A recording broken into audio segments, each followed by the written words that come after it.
negeri ini memanggilmu kawan. Belajar bergerak berbagi untuk negeri, guru penggerak.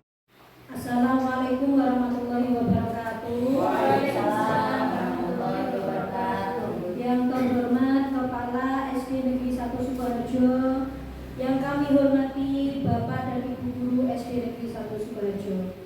Alhamdulillah, puji syukur kita ucapkan kehadirat Allah SWT dengan limpahan rahmat dan karunia-Nya. Pada hari ini kita bisa hadir berkumpul dalam rangka melaksanakan diseminasi budaya positif SD Negeri 1 Sukoharjo, di mana kegiatan ini dilaksanakan untuk memenuhi tugas pendidikan guru penggerak. Sholawat berangkaikan salam tak lupa kita hadiahkan untuk Nabi besar Muhammad SAW. Bapak Ibu, untuk membuka acara ini, mari sejenak kita bacakan basmalah bersama-sama. Bismillahirrahmanirrahim. Acara selanjutnya yaitu doa yang akan dipimpin oleh Bapak Rudi. Kepada beliau dipersilakan.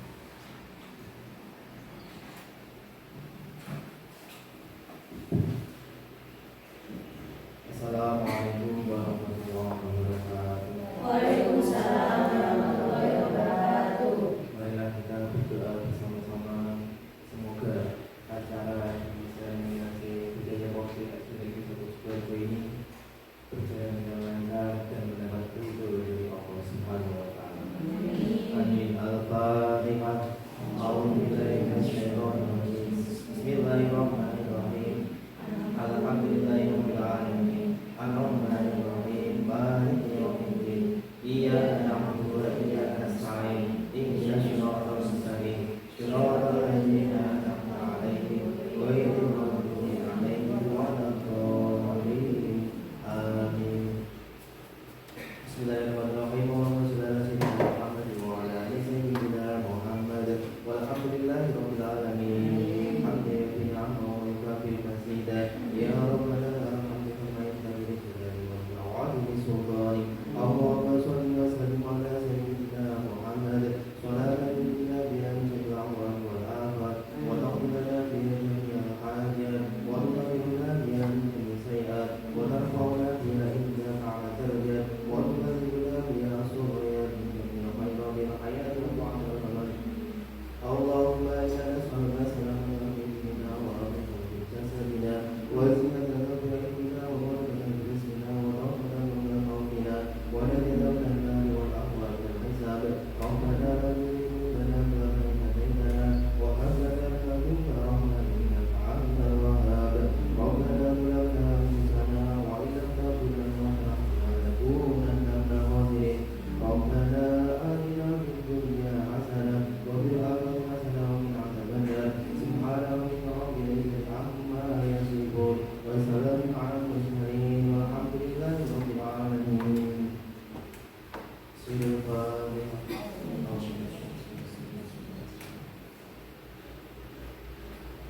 Assalamualaikum warahmatullahi wabarakatuh. Terima kasih disampaikan. Acara selanjutnya yaitu sambutan kepala sekolah. Kepada Kepala Sekolah SD Negeri 1 Sukoharjo dipersilakan.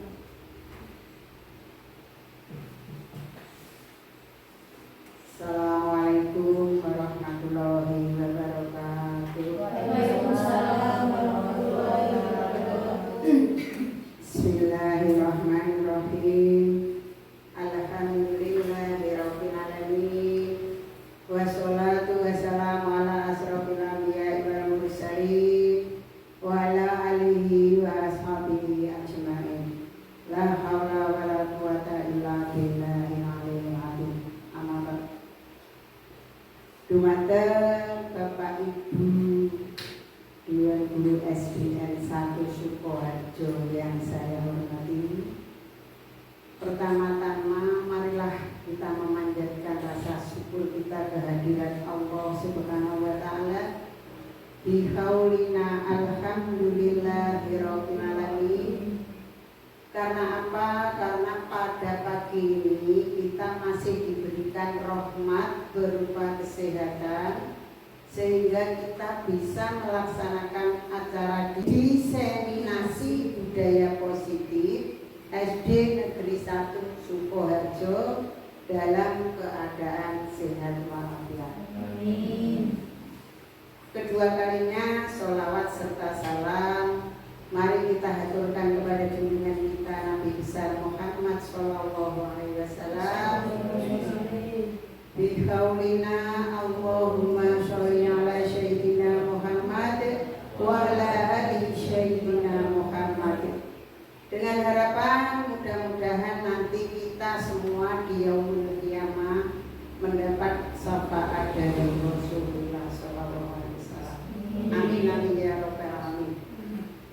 Bapak Ibu Dewan Guru SDN 1 Sukoharjo, saya mewakili kepala sekolah karena pada pagi ini beliau sedang berhalangan, sehingga saya mewakili dari beliau. Saya mengucapkan selamat kepada Ibu Kumini sebagai CGP yang kali ini mengadakan diseminasi budaya positif di SDN Negeri 1 Sukoharjo. Mudah-mudahan nanti acara ini berjalan mulai dari awal hingga akhir dengan lancar. Amin. Dan terima kasih atas bantuan dari Bapak Ibu Guru dalam pelaksanaan acara ini. Dan saya berharap mudah-mudahan nanti CGP ini akan menular atau bisa memberikan motivasi kepada teman-teman ya. Jadi nanti guru-guru ini bisa memotivasi teman-teman untuk ikut menjadi CGP. Begitu ya Bapak Ibu Dewan Guru. Jadi mudah-mudahan nanti kita berikan dukungan kepada Ibu Guru ini sebagai CGP. Jadi mudah-mudahan nanti bisa sukses sampai akhir CGP. Itu yang saya dapat sampaikan. Apabila ada kata-kata saya yang kurang berkenan, saya mohon maaf yang sebesar-besarnya. Akhirul kalam billahi taufiq wal hidayah. Wassalamualaikum warahmatullahi wabarakatuh.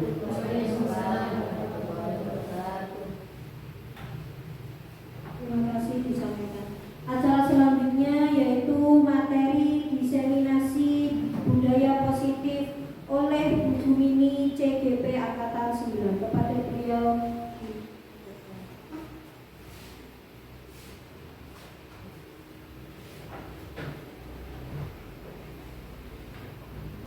Assalamualaikum warahmatullahi wabarakatuh. Waalaikumsalam warahmatullahi wabarakatuh. Yang terhormat Kepala SD Negeri 1 Sukoharjo dan Bapak Ibu Guru sekalian yang berbahagia. Bersyukur sekali pada pagi hari ini kita dapat berkumpul di tempat ini dalam keadaan sehat walafiat. Pada kesempatan ini saya ingin menyampaikan diseminasi budaya positif di SD Negeri 1 Sukoharjo sebagai pemenuhan tugas pendidikan guru penggerak angkatan 9. Kalau kita berbicara tentang budaya positif, menurut Bapak Ibu sekalian, apa sih budaya positif itu? Budaya apa? Kami bersihkan monggo.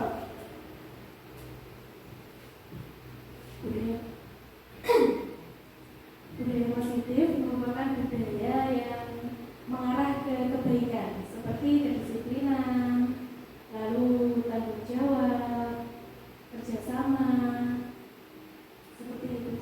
Ya, terima kasih. Jadi budaya positif di situ mengandung dan ada yang namanya disiplin positif. Ya, nanti akan kita bahas bersama-sama. Lalu apakah di sekolah kita selama ini sudah ada budaya positif? Sudah ada? Ya, sudah ada Bu.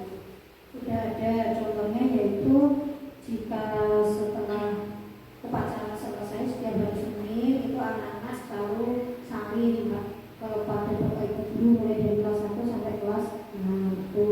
Dan yang kedua berdoa sebelum pembelajaran termasuk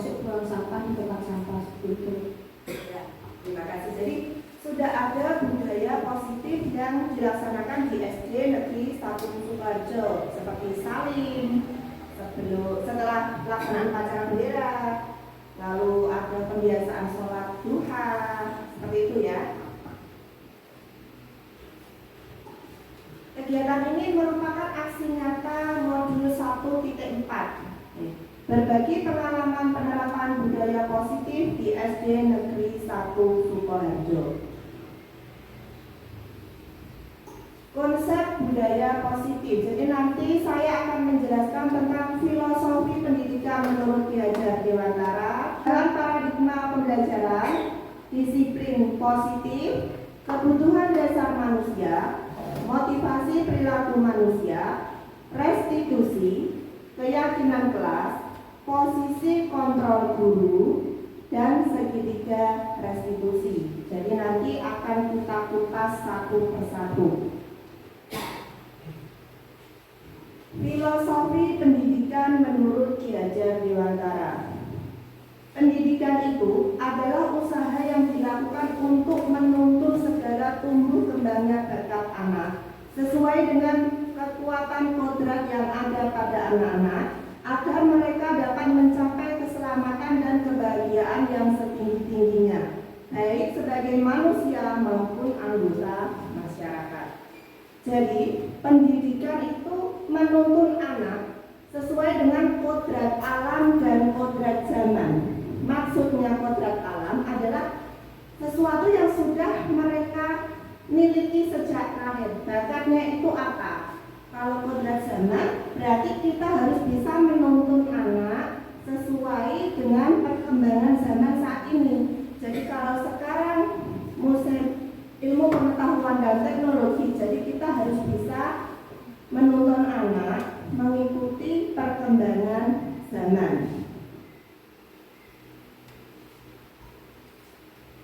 Pendidikan itu diibaratkan sebagai seorang petani. Dalam hakikatnya sama kewajibannya dengan seorang pendidik yang menanam jagung misalnya, hanya dapat menuntun tumbuhnya jagung. Ia dapat memperbaiki kondisi tanah, memelihara tanaman jagung, memberi pupuk dan air, membasmi ulat-ulat atau jamur-jamur yang mengganggu hidup tanaman padi dan lain sebagainya. Adalah pendapat menurut Ki Hajar Dewantara. Guru diibaratkan sebagai petani, sedangkan murid sebagai bibit. Seorang petani tidak bisa memaksakan jagung untuk tumbuh menjadi padi. Tidak bisa ya, masa jagung tumbuh menjadi padi. Begitupun sebaliknya, petani hanya mampu menuntun tumbuhnya biji tersebut sesuai dengan kodrat alamnya, dengan menciptakan lingkungan yang bersahabat dan nyaman. Jadi sebagai seorang guru, kita harus bisa memberikan pembelajaran yang berpusat kepada peserta didik dan memberikan pembelajaran yang menyenangkan bagi mereka. Kalau dulu zaman kita kecil, teori tabula rasa. Teori tabula rasa itu menjelaskan bahwa anak terlahir sebagai kertas kosong. Ya, dulu seperti itu. Tapi pendapat itu terpatahkan oleh pendapat Ki Hajar Dewantara. Menurut Ki Hajar Dewantara, anak itu terlahir sudah memiliki garis-garis halus. Jadi tugas kita sebagai seorang guru itu menebalkan garis-garis tersebut, mengembangkan bakat peserta didik. Jadi garis-garis yang positif, garis-garis yang baik itu kita tebalkan agar menjadi budi pekerti yang baik, budi pekerti yang luhur. Kalau garis-garis yang tidak baik, ya tidak usah kita tebalkan. Kalau perlu kita buramkan agar tidak muncul pada peserta didik. Perubahan paradigma baru pembelajaran. Bagaimanakah gambaran pendidikan di Indonesia selama ini?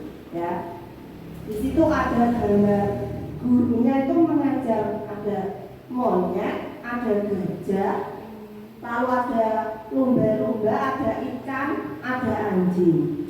Terus disuruh biar adil, jadi kita semua akan mengikuti ujian yang sama ya. Silahkan panjat pohon itu. Ya. Kira-kira Bapak Ibu setuju tidak dengan pendapat ini? Tidak. Kenapa? Mempunyai kemampuan yang berlebihan. Iya, karena setiap peserta didik itu unik. Mereka memiliki kemampuan yang berbeda-beda, tidak bisa kita sama ratakan. Jadi masa kalau ikan disuruh manjat pohon, apa yang bisa? Tidak bisa. Seperti gaya belajar peserta didik, ada yang mereka suka mendengarkan, ada yang belajar itu dari melihat, lalu bisa. Ada yang suka bergerak ke sana kemari. Jadi berbeda-beda. Mereka memiliki keunikan masing-masing. Paradigma baru pembelajaran. Proses pembelajaran yang ideal adalah proses pembelajaran dengan mewadahi segala bakat dan minat anak dan berusaha memerdekakan anak untuk belajar sesuai dengan gaya belajar yang dimilikinya. Jadi merdeka belajar. Merdeka dari sini bukan arti terbebas dari perintah. Ini merdeka, tidak ada perintah, bukan seperti itu. Tetapi cukup kuat untuk memerintah diri sendiri. Kadang kita susah melawan rasa malas. Jadi kita harus melawan rasa malas yang ada di dalam diri kita. Karena kontrol diri kita itu ya ada pada diri kita itu sendiri. Paradigma baru pembelajaran. Proses pembelajaran dilakukan dengan cara melaksanakan pembelajaran yang berdiferensiasi. Berdiferensiasi artinya berpusat pada peserta didik, sehingga mampu mewujudkan profil pelajar Pancasila. Profil pelajar Pancasila yang kita wujudkan adalah beriman dan bertakwa kepada Tuhan Yang Maha Esa dan berakhlak mulia, mandiri, bernalar kritis, kreatif, bergotong royong, dan berkebinekaan global. Nilai-nilai guru, ya harusnya sebagai guru kita itu melaksanakan pembelajaran yang berpihak kepada murid. Berikutnya adalah mandiri. Jadi seorang guru itu harus mandiri. Berikutnya inovatif. Jadi sebagai guru kita harus menjadi guru yang inovatif. Caranya bagaimana? Dengan mengembangkan misalnya modul ajar, lembar kerja peserta didik, membuat perangkat pembelajaran. Ya selain dengan membuat lembar pembelajaran yang dicetak, kita bisa juga membuatnya menggunakan yang online itu bisa ya Bapak Ibu. Lalu kolaboratif, seorang guru itu harus mampu berkolaborasi dengan orang lain. Seperti saat ini, mungkin kalau saya tidak berkolaborasi dengan Bapak Ibu sekalian, kegiatan ini tidak bisa terwujud. Reflektif, setelah kegiatan pembelajaran, seorang guru hendaknya mampu merefleksi kegiatan pembelajaran yang telah dilakukan. Misalnya setelah mengakhiri pembelajaran, anak-anak itu ditanya, kira-kira pelajaran hari ini tuh apa yang kalian senangi? Terus apa yang belum kalian pahami? Kalian tidak suka di bagian apa? Nah, setelah melakukan refleksi ini, kita bisa membuat rencana tindak lanjut untuk memperbaiki kekurangan-kekurangan pada pembelajaran yang telah kita lakukan. Jadi di pembelajaran berikutnya diharapkan pembelajaran itu bisa lebih baik lagi. Peran guru penggerak ya, menjadi pemimpin pembelajaran. Pemimpin pembelajaran itu berarti kita memimpin pembelajaran yang ada di kelas. Mewujudkan kepemimpinan murid. Mewujudkan kepemimpinan murid ini bisa dilakukan contohnya menjadikan murid sebagai petugas upacara bendera. Dari situ kan muncul kepemimpinan murid. Meminta murid untuk memimpin doa di kelas. Terus meminta murid untuk menjadi imam sholat berjamaah. Dari situ juga bisa mendorong kolaborasi. Jadi kita bekerja sama, misalnya saat akan ada kegiatan lomba siswa berprestasi, Bapak Ibu guru bisa berkolaborasi dengan guru lain untuk untuk membimbing siswa-siswa, menjadi coach bagi rekan sejawat, lalu menggerakkan komunitas praktisi. Komunitas praktisi ini contohnya yaitu kalau misalnya akan ada olimpiade IPA, kita membentuk beberapa kelompok guru untuk membimbing siswa-siswa, itu namanya komunitas praktisi. Disiplin positif. Kenapa kok nggak dinamakan disiplin saja? Kenapa harus disiplin positif? Kira-kira kenapa kok seperti itu? Kalau selama ini kan sudah ada disiplin ya, namanya disiplin, kok sekarang namanya itu ganti disiplin positif. Mengapa? Monggo.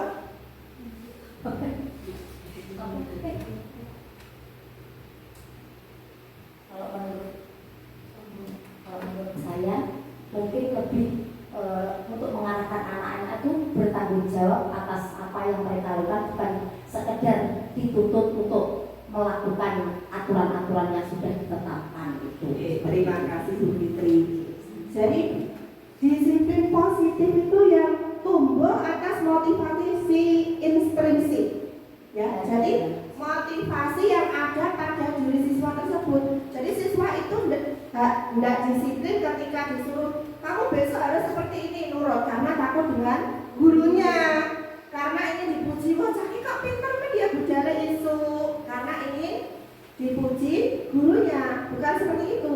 Seperti kita kalau ke sekolah berangkat pagi sebagai guru. Kira-kira Bapak Ibu guru berangkat pagi ke sekolah, apakah karena Bapak Ibu guru sudah menyadari bahwa disiplin tepat waktu itu penting makanya berangkat pagi, atau karena ada Bapak Kepala Sekolah, Ibu Kepala Sekolah, aku naik berbudaya isu ditukani seperti itu, atau ingin dipuji karena berangkat pagi? Tidak seperti itu ya.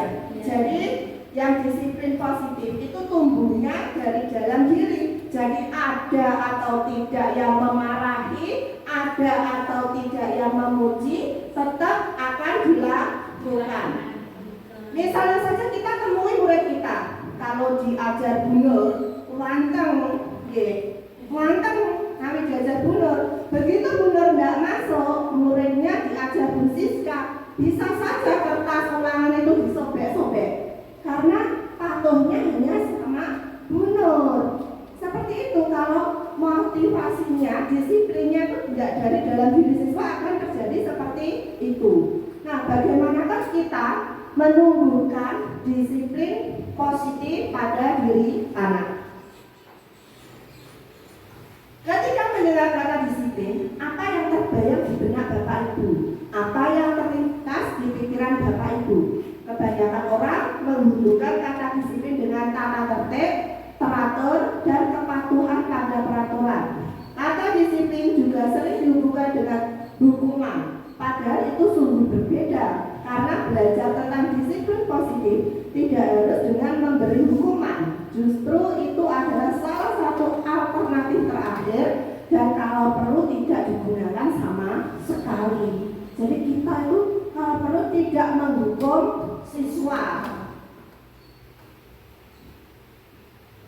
Disiplin positif adalah menumbuhkan disiplin yang didorong dari diri anak tanpa hukuman dan hadiah. Disiplin positif merupakan pendekatan mendidik anak untuk melakukan kontrol diri dan pembentukan kepercayaan diri. Disiplin positif akan memunculkan kemandirian dan kesadaran tanpa adanya paksaan dari pihak luar. Ki Hajar Dewantara menyatakan bahwa untuk mencapai kemerdekaan dalam konteks pendidikan kita saat ini, untuk menciptakan murid yang merdeka, syarat utamanya adalah harus ada disiplin yang kuat. Disiplin yang dimaksud adalah disiplin diri yang memiliki motivasi internal. Sebagai pendidik, tujuan kita adalah menciptakan anak-anak yang memiliki disiplin diri, sehingga mereka bisa berperilaku dengan mengacu pada nilai-nilai kebajikan universal dan memiliki motivasi intrinsik, bukan motivasi ekstrinsik. Kebutuhan dasar manusia. Manusia itu memiliki kebutuhan dasar: bertahan hidup, kasih sayang dan rasa diterima, kebebasan, kesenangan dan penguasaan. Nanti kita akan membahas satu persatu.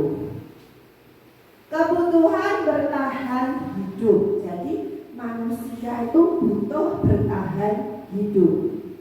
Kebutuhan bertahan hidup adalah kebutuhan yang bersifat fisiologis untuk bertahan hidup. Misalnya, kita itu perlu sehat, butuh rumah untuk berlindung dari panas dan hujan, dan makanan. Kebutuhan biologis sebagai bagian dari proses reproduksi, termasuk kebutuhan untuk tetap bertahan hidup. Komponen psikologis pada kebutuhan ini meliputi kebutuhan akan perasaan aman, kasih sayang dan rasa diterima. Ya, kebutuhan untuk diterima. Kebutuhan ini ada 3 kebutuhan berikutnya adalah kebutuhan psikologis. Lalu penguasaan, kebutuhan pengakuan atas kemampuan. Kebutuhan ini berhubungan dengan kekuatan untuk mencapai sesuatu, menjadi kompeten, menjadi terampil, diakui atas prestasi dan keterampilan kita, didengarkan dan memiliki rasa harga diri. Kebutuhan ini meliputi keinginan untuk dianggap berharga, bisa membuat perbedaan, bisa membuat pencapaian, kompeten, diakui dan dihormati. Kebebasan, kebutuhan akan pilihan. Kebutuhan untuk bebas adalah kebutuhan akan kemandirian, otonomi, memiliki pilihan dan mampu mengendalikan arah hidup seseorang. Anak-anak dengan kebutuhan kebebasan yang tinggi menginginkan pilihan. Mereka perlu banyak bergerak. Jadi anak-anak itu mungkin kalau pembelajaran itu hanya dilaksanakan di kelas mungkin akan merasa bosan. Mereka kadang-kadang juga ingin belajar di luar kelas, suka mencoba-coba, tidak terlalu terpengaruh orang lain dan senang mencoba hal yang baru dan menarik. Mungkin kalau di dalam kelas kita memberikan pembelajaran itu ceramah saja, murid akan bosan. Beda kalau kita memberikan mereka suatu proyek, misalnya membuat kolase, mesti lebih anteng. Boten bosan kali ini. Kesenangan, kebutuhan untuk merasa senang. Anak-anak usia SD itu suka belajar sambil bermain karena mereka juga membutuhkan kebutuhan untuk rasa senang. Kebutuhan akan kesenangan adalah kebutuhan untuk mencari kesenangan, bermain dan tertawa. Bayangkan hidup tanpa kenikmatan apapun betapa menyedihkan. Jadi kalau kita hidup itu nggak pernah bercanda, bergurau, ya mungkin kita sedih, tidak akan bahagia, merasa senang. Motivasi perilaku manusia. Ya. Mari kita tanyakan ke diri kita sendiri, bagaimana kita berperilaku, mengapa kita melakukan segala sesuatu. Apakah kita melakukan sesuatu karena adanya dorongan dari lingkungan atau dorongan yang lain? Terkadang kita melakukan sesuatu karena kita menghindari rasa sakit atau ketidaknyamanan. Terkadang kita juga melakukan sesuatu untuk mendapatkan apa yang kita mau. Bagaimana menurut Anda? Pernahkah Anda melakukan sesuatu untuk mendapat senyuman dari orang lain, untuk mendapat hadiah, atau untuk mendapatkan uang? Apalagi kira-kira alasan orang melakukan sesuatu?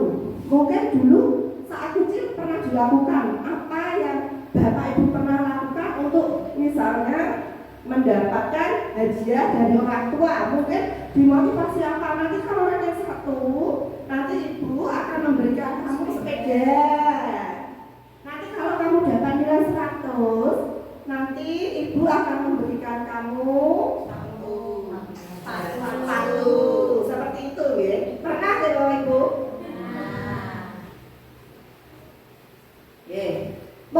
Motivasi merupakan dorongan yang timbul pada diri seseorang secara sadar maupun tidak sadar untuk melakukan tindakan tertentu. Mengapa seseorang memiliki motivasi? Itu alasannya ada 3. Ya. Yang pertama, menghindari hukuman dan sanksi. Murid melakukan disiplin karena takut. Jadi, mengapa setiap hari Senin itu kita masih saja menemukan siswa yang tidak memakai pakaian seragam lengkap? Masih ada saja yang tidak pakai topi, tidak pakai dasi. Mungkin karena mereka itu memakainya hanya karena takut, aduh aku dibereskan sendiri kalau tidak pakai topi. Motivasinya itu, motivasi dalam diri mereka itu belum muncul, makanya kesalahan itu dilakukan berulang-ulang. Yang kedua, motivasinya adalah mendapat imbalan. Murid disiplin agar mendapatkan imbalan. Yang ketiga, menghargai nilai kebajikan pada diri sendiri.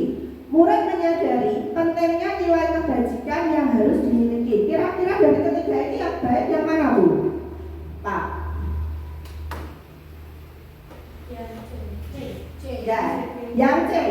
Jadi harusnya kita memiliki motivasi itu karena menghargai nilai kebajikan pada diri sendiri. Murid menyadari pentingnya nilai kebajikan yang harus dimiliki. Dalam disiplin positif, tugas guru adalah menumbuhkan motivasi internal, bukan motivasi eksternal. Jadi siswa itu bisa disiplin karena mereka menyadari akan nilai-nilai kebajikan pada diri mereka, bukan karena diutus gurunya, diutus Pak Andri, besok Senin harus pakai seragam lengkap. Nek gak pakai seragam lengkap, tak hukum hormat di bawah tiang bendera. Tidak seperti itu, ya Bapak Ibu. Harusnya mereka sudah memiliki motivasi dalam diri mereka untuk melakukan disiplin. Motivasi perilaku manusia. Apakah disiplin itu selalu berhasil? Ya. Dengan hukuman. Hukuman itu membuat trauma pada murid. Karena hukuman itu sifatnya spontan. Misalnya ada siswa yang nggak memakai sepatu hitam, langsung dipanggil. Kenapa nggak pakai sepatu hitam? Lepas sepatunya, jadi tak ambil. Akhirnya siswa mengikuti pelajaran tanpa memakai sepatu. Kira-kira kalau nggak memakai sepatu itu diejek atau enggak dengan temannya? Diejek. Kita akhirnya mempermalukan anak itu. Kira-kira apa yang timbul? Murid akan trauma, akan malu. Kita tidak boleh mempermalukan murid kita. Membuat murid menjadi rendah diri. Akhirnya saat pembelajaran di kelas mereka rendah diri dengan teman-temannya. Ya. Terus murid takut untuk mencoba dan mengakui kesalahan. Besoknya lagi dia lupa lagi. Kenapa sih? Cek ngambil sepatu putih.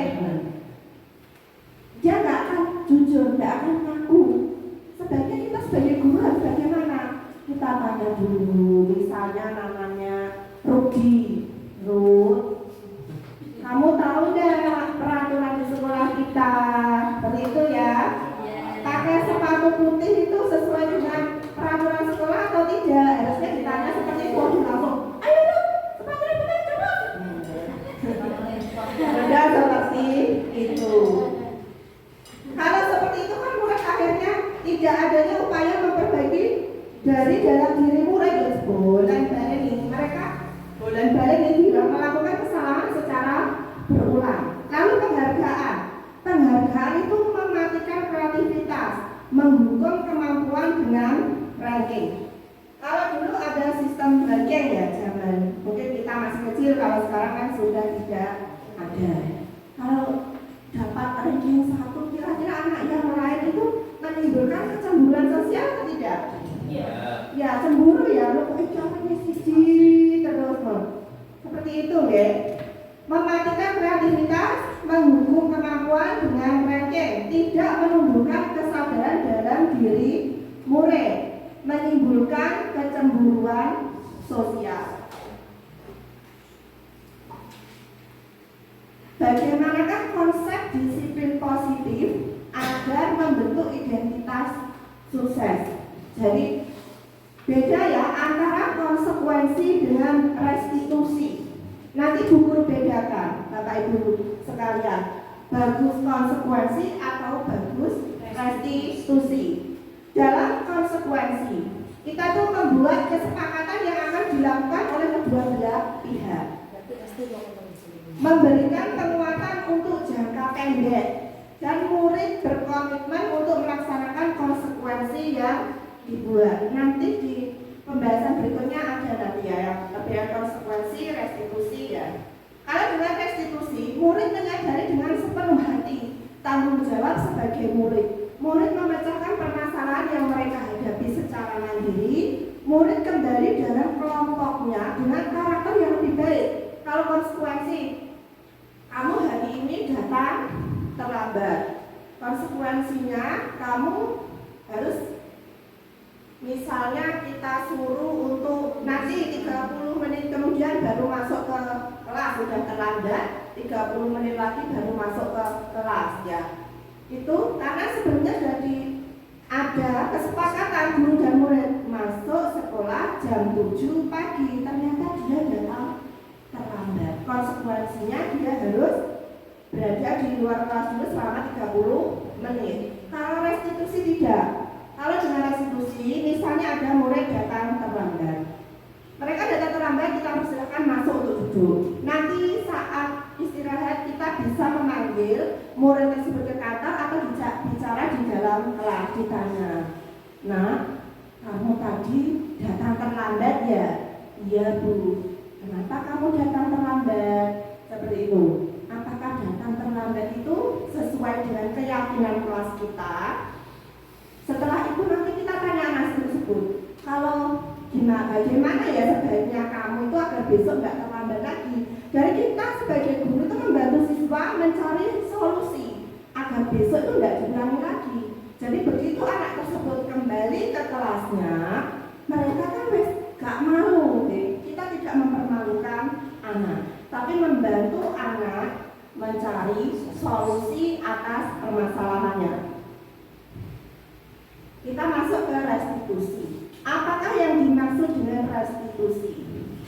Restitusi adalah proses menciptakan kondisi bagi murid untuk memperbaiki kesalahan mereka sehingga mereka bisa kembali pada kelompok mereka dengan karakter yang lebih kuat. Restitusi juga adalah proses kolaboratif yang mengajarkan murid untuk mencari solusi untuk masalah dan membantu murid berpikir tentang orang seperti apa yang mereka inginkan dan bagaimana mereka harus memperlakukan orang lain. Ciri-ciri restitusi. Restitusi bukan untuk menebus kesalahan, namun untuk belajar dari kesalahan. Jadi kalau hari ini sudah melakukan kesalahan, kira-kira apa yang mereka bisa lakukan untuk memperbaiki kesalahan? Kita tanya anak tersebut, kalau kamu sekarang sudah tidak memakai topi, kira-kira untuk upacara berikutnya apa yang akan kamu lakukan agar tidak lupa lagi memakai topi? Dan anak akan berpikir, kalau malam sudah dimasukkan topinya ke dalam tas. Jadi kita membantu mencarikan solusi kepada siswa. Restitusi memperbaiki hubungan. Jadi kita sebagai guru nanti hubungan dengan siswa pun kita enggak dari siswa kita tuh mangkel ya. Restitusi adalah tawaran, bukan paksaan. Restitusi menuntut untuk melihat ke dalam diri. Restitusi mencari kebutuhan dasar yang mendasari tindakan. Restitusi diri adalah cara yang baik. Restitusi fokus pada karakter, jadi fokusnya pada pendidikan karakter, bukan tindakan. Restitusi itu menguatkan. Restitusi fokus pada solusi. Restitusi mengembalikan murid yang berbuat salah pada kelompoknya. Perbedaan antara hukuman, konsekuensi, dan restitusi. Kalau hukuman itu perlakuan secara spontan tanpa adanya alternatif solusi, ya seperti tadi. Kamu kenapa lupa membayar buku? Kalau tidak bayar buku ya sudah, keluar saja, kan tidak ada solusinya. Kalau konsekuensi sudah, misalnya sudah ada jadwal pelajaran, tapi tetap dilanggar. Konsekuensinya apa? Kalau kamu belum mengerjakan PR ya dikerjakan di luar saja. Nanti kalau sudah selesai baru masuk lagi. Sebelumnya sudah ada kesepakatan, ya. Jadi konsekuensi itu perlakuan yang diberikan akibat adanya kesepakatan yang dilanggar. Kalau restitusi, perlakuan yang dilakukan untuk menanyakan keyakinan kelas. Nah, jadi ada keyakinan kelas saat awal tahun ajaran, sebaiknya kita dengan murid kita itu membuat sebuah keyakinan kelas. Kira-kira nanti apa keyakinan kelas kita? Misalnya jujur, jadi di dalam kelas semua siswanya harus jujur. Kita putuskan keyakinan kelas itu bersama murid kita. Contoh analisa kasus murid tidak mengerjakan PR. Kalau dalam bentuk hukuman, guru memerintahkan murid untuk berlari mengelilingi lapangan sebanyak 3 kali putaran. Kalau tidak mengerjakan PR, silahkan lari. Ya, lari mengelilingi lapangan sebanyak 3 kali putaran. Ya, pernah Bapak Ibu melakukannya? Ya. Kalau konsekuensi, contohnya ya, guru mengurangi jam istirahat. Ya wes, nek urung bareng-bareng ya gak usah istirahat dhisik, mbok ae. Kerjaan PR, guru mengurangi jam istirahat murid untuk mengerjakan PR yang belum dikerjakan. Itu contoh konsekuensi. Kalau restitusi, guru menanyakan keyakinan kelas yang dilanggar dan membantu menemukan solusi agar siswa disiplin mengerjakan PR. Ditanya, nah, kamu tadi tidak mengerjakan PR ya? Iya Bu. Ya, kesalahan yang dilakukan oleh seseorang itu manusiawi. Ibu juga pernah melakukan kesalahan. Tapi bukan berarti kita membenarkan tindakan mereka. Itu hanya menstabilkan identitas. Jadi ada nanti di pembahasan berikutnya itu 3 langkah dalam melaksanakan segitiga restitusi. Nanti ada contoh videonya juga. Menurut pendapat Bapak Ibu, manakah kondisi yang paling cocok untuk diterapkan di sekolah kita? Sekolah kita cocoknya itu pakai hukuman, konsekuensi, nopo restitusi. Restitusi. Sekarang mari menganalisa masalah berikut, ya. Manakah yang termasuk hukuman, konsekuensi, dan restitusi? Yang pertama, guru meminta murid hormat bendera karena telat upacara. Hukuman. Yang kedua, belajar di luar kelas karena tidak mengerjakan PR. Ketiga, mengurangi jam istirahat karena terlambat masuk kelas. Nanti ada jawabannya Ibu. Nanti menanyakan solusi agar tidak terlambat masuk kelas lagi. Restitusi.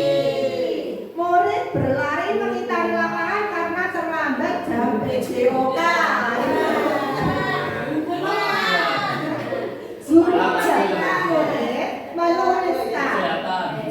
Kalau dulu ini zaman kita ya, guru meminta murid menuliskan, saya tidak akan mengulangi sebanyak 1 lembar konsekuensi. Mari kita lihat jawaban yang benar seperti apa. Seperti itu ya Bu. Jadi hukuman, konsekuensi, restitusi, konsekuensi, dan hukuman. Oke, dari sini kita akan belajar hal yang baru. Saya terus terang baru tahu yang namanya restitusi ini ya saat saya mengikuti pendidikan guru penggerak. Sebelumnya saya tidak tahu apa sih restitusi itu. Sekarang masih relevankah peraturan dan tata tertib kelas? Sudahkah tata tertib kelas menghargai hak murid? Sudah apa belum Bapak Ibu tata tertib kita selama ini? Ya. Karena kita perlu membuat keyakinan kelas. Karena keyakinan kelas itu merupakan pernyataan positif sebagai cita-cita mulia dan keyakinan akan nilai-nilai kebajikan yang ada di masyarakat. Sekarang kita masuk ke keyakinan kelas. Bagaimana menyusun keyakinan kelas? Nanti Bapak Ibu setelah ini mungkin bisa membuat keyakinan kelas bersama murid-murid panjenengan di kelas. Langkah pertamanya adalah mendengarkan pendapat siswa tentang bagaimana desain kelas yang nyaman untuk belajar. Lalu membuat kesepakatan kelas. Merumuskan keyakinan kelas itu dengan kalimat positif. Menempelkan keyakinan di kelas dan melaksanakan keyakinan dengan penuh kesadaran. Ini adalah contoh kesepakatan kelas dan keyakinan kelas 2 SD Negeri 1 Sukoharjo. Keyakinan kelasnya yaitu yang pertama bersikap jujur, disiplin, saling menghormati, rukun dengan teman, dan tidak makan di kelas saat jam pelajaran. Posisi kontrol guru. 5 posisi kontrol guru. Kita itu memiliki 5 posisi kontrol. Mungkin semuanya sudah pernah dilakukan nih sebagai penghukum.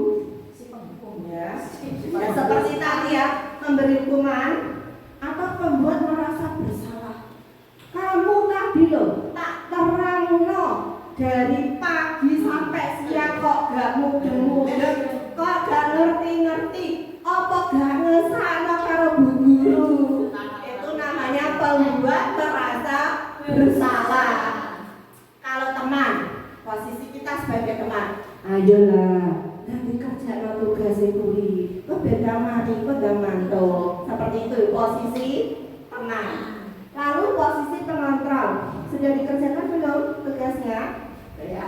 Kalau manajer, nanti ada posisi manajer. Nanti kita jelaskan di sini. Contoh penerapan 5 posisi kontrol guru. Penghukum ya, contohnya kamu tahu sekarang jam berapa? Misalnya murid kita datang terlambat. Sebelum masuk kelas berdiri dulu selama 5 menit. Lalu sebagai pembuat merasa bersalah, kamu selalu melakukan kesalahan, bu guru kecewa denganmu, membuat merasa bersalah. Kecewa. Kalau teman, kamu yang tertib, berangkat lebih awal agar tidak terlambat. Bisa ya? Bisa ya. Kalau pemantau ya, masuknya jam berapa? Kamu melanggar aturan, sudah tahu konsekuensinya apa?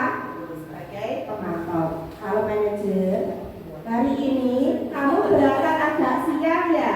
Agak siang, nggak terlambat. Bahasanya sudah beda. Hari ini kamu berangkat agak siang ya?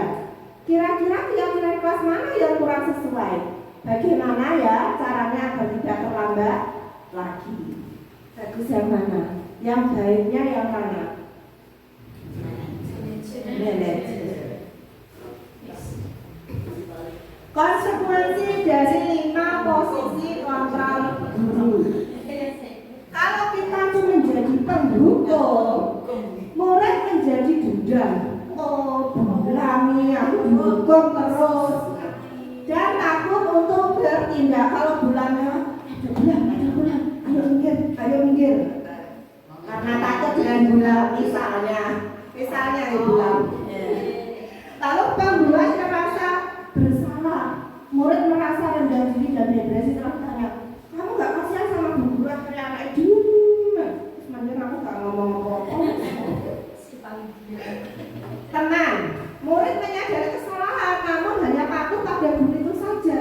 Misalnya saya sama murid saya, ayo lah dikerjain kan, udah istirahat. Begitu, tidak ada saya di kelas, diajar Bu Nur. mau bu apa? Kan nggak mau kerjakan. Kan seperti itu. Dulu saya tuh pernah punya murid. Kalau saya ajar, anaknya tuh diam, tertib. Begitu saya nggak masuk karena sakit, diajar guru lain. Waktu itu pembelajarannya menggambar. Diberitahu sama teman saya itu, ini gambarnya sebaiknya seperti ini. Apa yang dia lakukan? Buku gambar itu di depan bu guru yang lain itu disobek-sobek sampai kecil-kecil, sampai habis bukunya. Padahal dalam keseharian saya ajar itu dia tidak pernah melakukan tindakan yang melanggar atau apa, tidak pernah. Tapi ketika dia diajar guru lain, dia ternyata seperti itu. Pemantau, kalau guru sebagai pemantau, murid merasa tertekan dengan banyaknya konsekuensi yang dibuat. Oh, nak ini, marah ini. Akhirnya murid menjadi tertekan. Nanti aku kalau tidak begini dimarahin Bu Siska, kalau begitu dimarahin Bu Siska. Ya sampai yang mengenai, terus gak biaya-biaya, akhirnya kan tertekan. Si paling menekan. Kalau manajer, kalau kita bertindak sebagai manajer, murid itu akan menyadari kesalahan dan berupaya untuk memperbaiki kesalahan dalam diri mereka. Sekarang masuk dalam segitiga restitusi. Segitiga restitusi adalah suatu proses dialog yang dijalankan guru atau orang tua agar murid dapat memperbaiki kesalahan dengan mandiri dan tanggung jawab. Jadi dengan restitusi, segitiga restitusi, diharapkan murid itu dapat memperbaiki kesalahannya dengan mandiri dan tanggung jawab. Jadi tahu dia itu kalau salah, hal itu salah dan tidak akan mengulanginya lagi. Ini contoh segitiga restitusi. Ada 3 tahapan dalam segitiga restitusi. Yang pertama adalah menstabilkan identitas.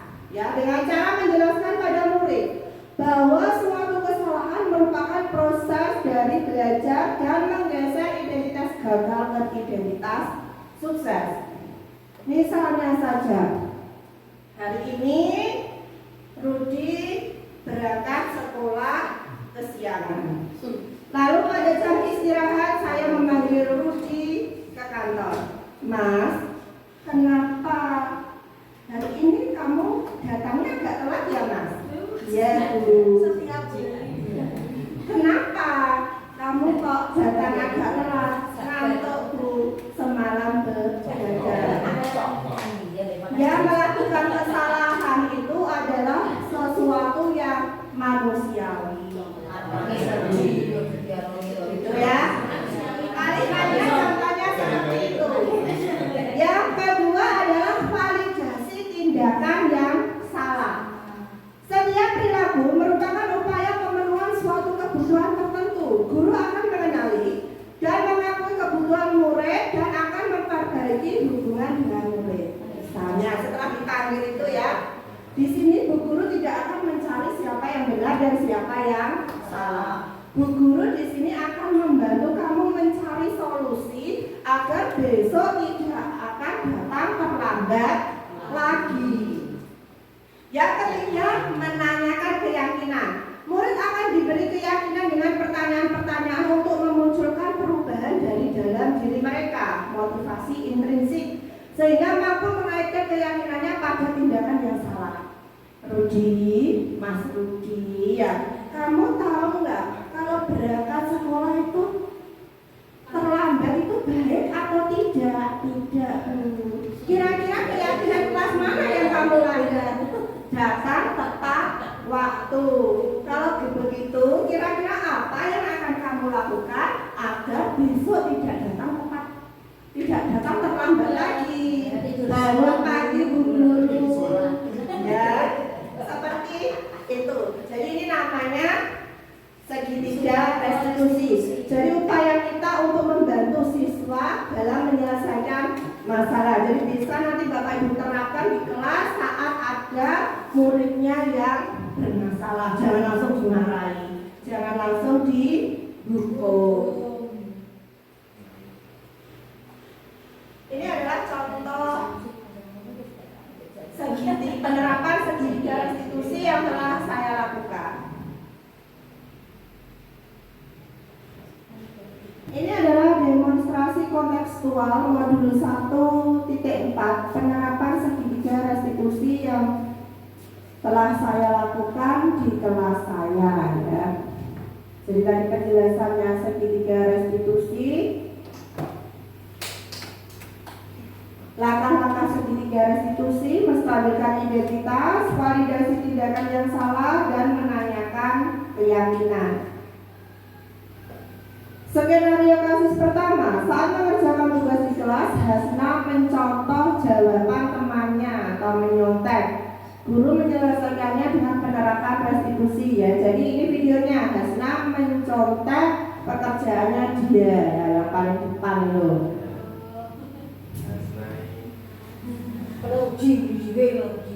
Setelah itu saat jam istirahat, saya memanggil Hasna untuk menerapkan segitiga restitusi ya.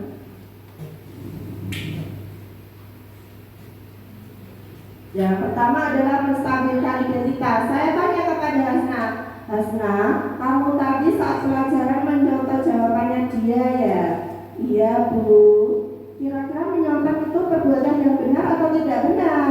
Katanya Hasna tidak benar. Lalu kenapa kamu melakukannya? Karena katanya Hasna dia kurang memahami pelajaran.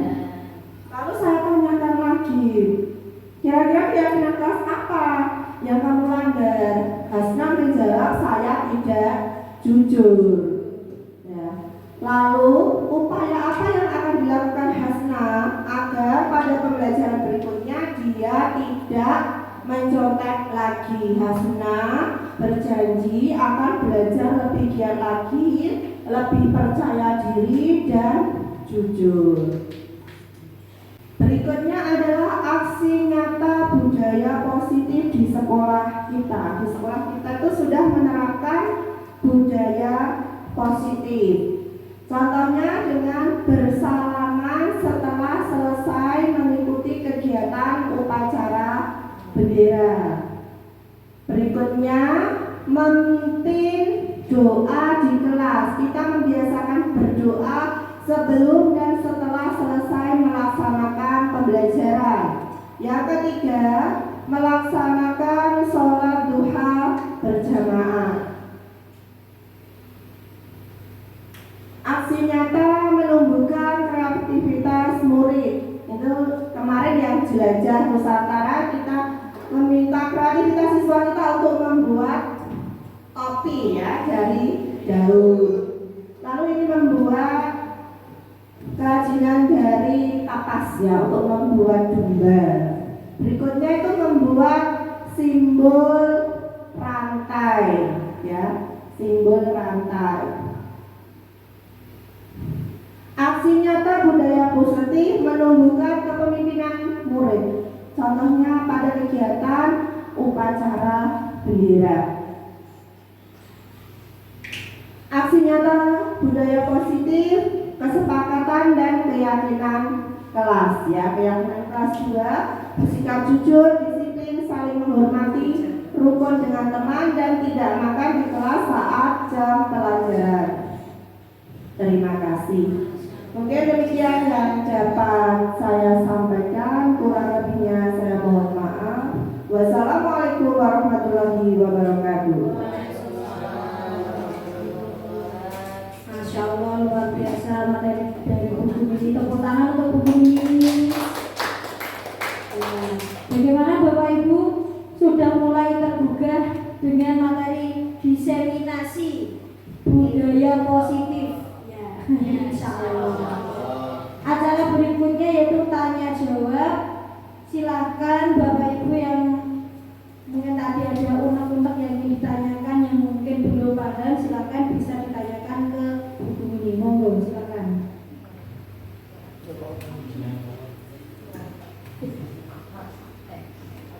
Terima kasih atas waktu yang diberikan untuk bertanya.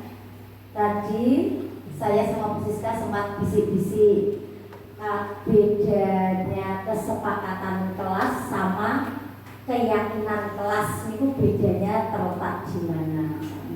Seperti ini ya, jadi keyakinan kelas itu dibentuk melalui kesepakatan kelas.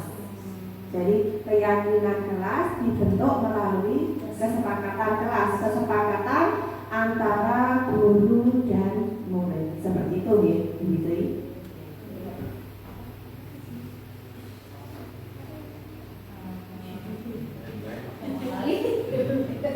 Monggo kalau Gimana? Ada yang ditanyakan lagi? Mungkin Bu Siska? Oke ya, silakan Bu. Iya. Untuk budaya positif, tadi disiplin positif. Tadi ketika anak melakukan sesuatu seperti terlambat masuk kelas, guru memberikan institusi, ya. Nah itu apakah perlu adanya juga kolaborasi dengan wali murid atau orang tua? Ya. Terima kasih Bu Siska. Jadi dalam penerapan restitusi kita itu perlu berkolaborasi dengan orang tua. Jadi antara guru, siswa, orang tua dan kepala sekolah itu perlu adanya kolaborasi. Ya. Jadi kalau kita misalnya siswa kita kok sering terlambat, kita bisa tanya dulu ke orang tuanya alasannya itu seperti apa. Jadi memang kita butuh berkolaborasi dengan orang tua siswa. Ya. Terima kasih Bu. Oh ya, terima kasih sama-sama Bu Siska. Bagaimana ada yang ditanyakan lagi dari Tadi berkaitan dengan tata tertib yang ada di kelas Bu, apakah sama dengan kesepakatan? Apakah sama dengan kesepakatan kelas? Kalau selama ini panjenengan bersami malih peraturan kelas panjenengan di bulan itu sudah sesuai belum tentunya pembelajaran yang berpihak pada murid. Apakah peraturan yang ada di kelas kita itu sudah berpihak pada murid atau belum? Kalau belum, sebaiknya kita membuat keyakinan kelas bersama murid kita. Jadi dibuat lagi keyakinan kelas untuk ditempel. Jadi yang mudah dipahami juga oleh siswa, kita buat lagi keyakinan kelas. Itu. Terima kasih. Jadi mungkin saya bisa memberi garis besarnya. Jadi kalau ingin menumbuhkan disiplin positif itu harus membuat keyakinan kelas. Jadi untuk menumbuhkan disiplin positif anak itu ya kita harus bersama-sama dengan anak untuk membuat keyakinan yang kita sepakati bersama-sama. Seperti itu ya Bu. Bagaimana? Ada yang lain? Ada yang ingin ditanyakan? Sambung? Pas? Oke. Demikian materi diseminasi budaya positif di SD Negeri 1 Sukoharjo oleh Bu Mini CGP Angkatan 9. Demikian Bapak Ibu yang dapat saya sampaikan. Sebelum kita akhiri, marilah acara ini kita tutup dengan bacaan hamdalah. Alhamdulillah. Semoga materi ini bermanfaat kita semua. Amin. Sekian dari saya.